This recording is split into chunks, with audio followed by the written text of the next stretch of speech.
Saya pernah jelaskan di awal-awal kita jelaskan masalah neraka ini, kalau nanti ada 3 golongan di hari kiamat.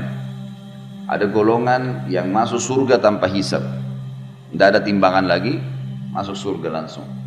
Ini kalangan para nabi-nabi, syuhada, ya, anak-anak muslim yang meninggal sebelum balik, orang-orang yang ahli ibadah yang selalu bertaubat sehingga dosanya bersih. Cobaannya di dunia banyak.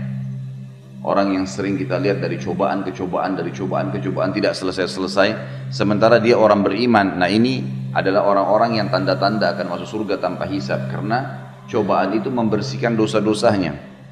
Sebagaimana ada hadis Nabi SAW yang berbunyi dalam hadis Bukhari Muslim, seorang mukmin akan diuji di dirinya, di hartanya dan keluarganya, sampai dia bertemu dengan Allah hari kiamat dengan keluarganya dalam kondisi tidak ada lagi dosanya.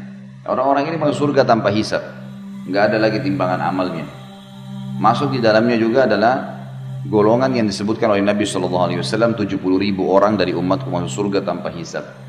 Makna yang lain ada hadis, dalam riwayat yang lain dikatakan setiap 70.000 akan membawa 70.000 lagi.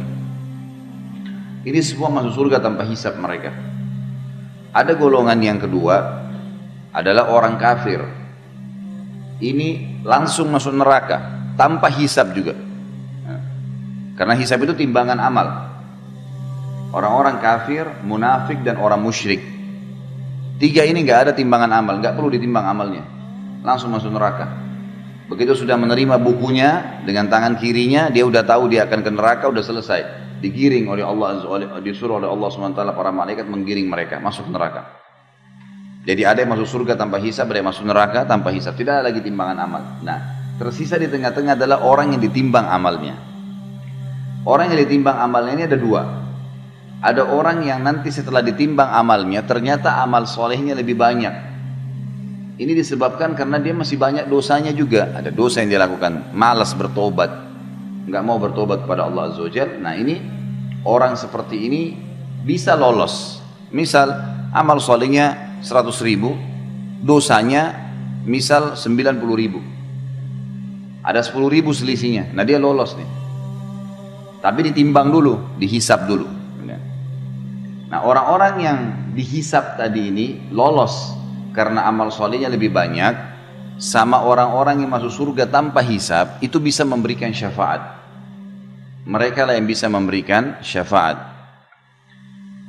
Golongan yang lain di dalam orang yang ditimbang amalnya, sekali lagi tadi ada orang yang tidak tanpa ditimbang masuk surga tanpa hisab, ada orang yang masuk neraka tanpa hisab. Di tengah-tengah adalah orang yang ditimbang amal. Orang yang ditimbang amal ini ada 2 golongan lagi. Golongan yang ditimbang amalnya dan memang secara murni tanpa ada bantuan dari manapun, tanpa ada syafaat, memang amal solehnya lebih berat daripada dosanya. Cuma dia ditimbang karena dosanya masih banyak.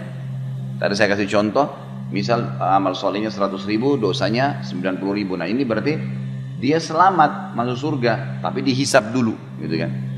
Nah, orang seperti ini dengan orang-orang yang masuk surga dari awal tanpa hisap bisa memberikan syafaat, dia bisa memberikan pertolongan.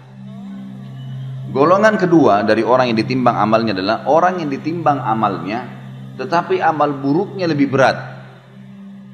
Amal buruknya lebih berat. Misal kita balik tadi, ada orang yang lolos 100.000 pahala, 90.000 dosa. Kita balik, orang yang ditimbang kedua ini adalah dosanya yang 100.000, pahalanya yang 90.000. Ini orang masuk neraka. Secara hitung-hitungan dia harus masuk neraka dulu, bersihin yang 90.000 itu.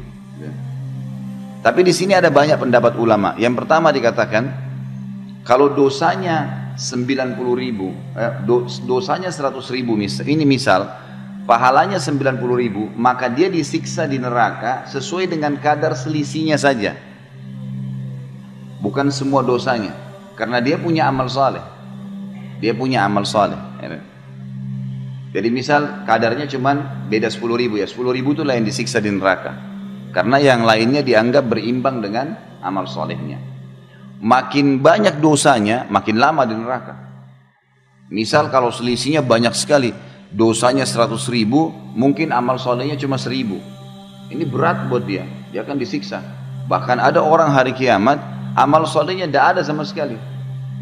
Kalaupun dia ibadah, sholat, riya, sedekah ria, atau tidak ada yang dia buat, mungkin cuma seumur hidupnya cuma 2 kali sedekah. Mungkin ada orang cuma 2 kali sholat, muslim tapi tiap hari buat dosa, dusta lah, dengar musik lah, inilah, itulah, zina lah, macam-macam. Dosanya banyak. Nah ini berat ini, dia akan masuk neraka sampai bersih dosa-dosanya itu kan.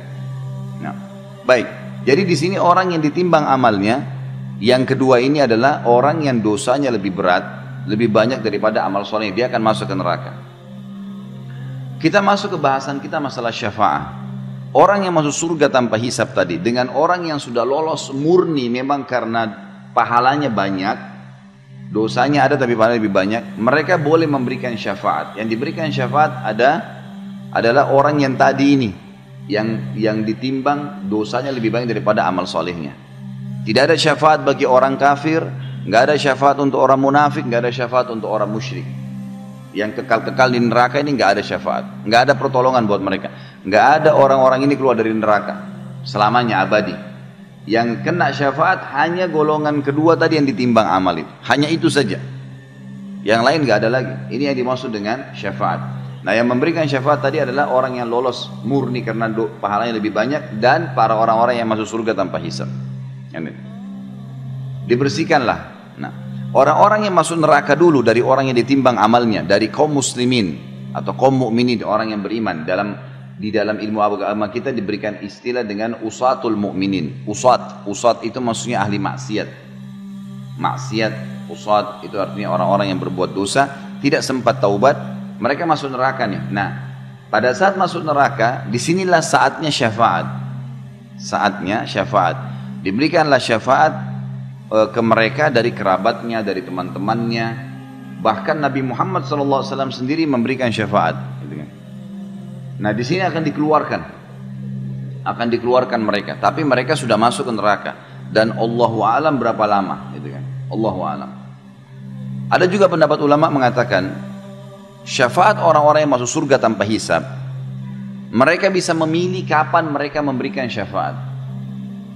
Mereka bisa memilih kapan memberikan syafaat. Misal sebelum masuk surga pun Nabi Muhammad SAW dan para nabi-nabi bisa memberikan syafaat sebelum masuk surga. Jadi masih selesai timbangan amal, orang-orang masih pada lewat di atas sirat, itu sudah ada syafaat-syafaat mereka. Ada orang-orang yang dapat syafaat.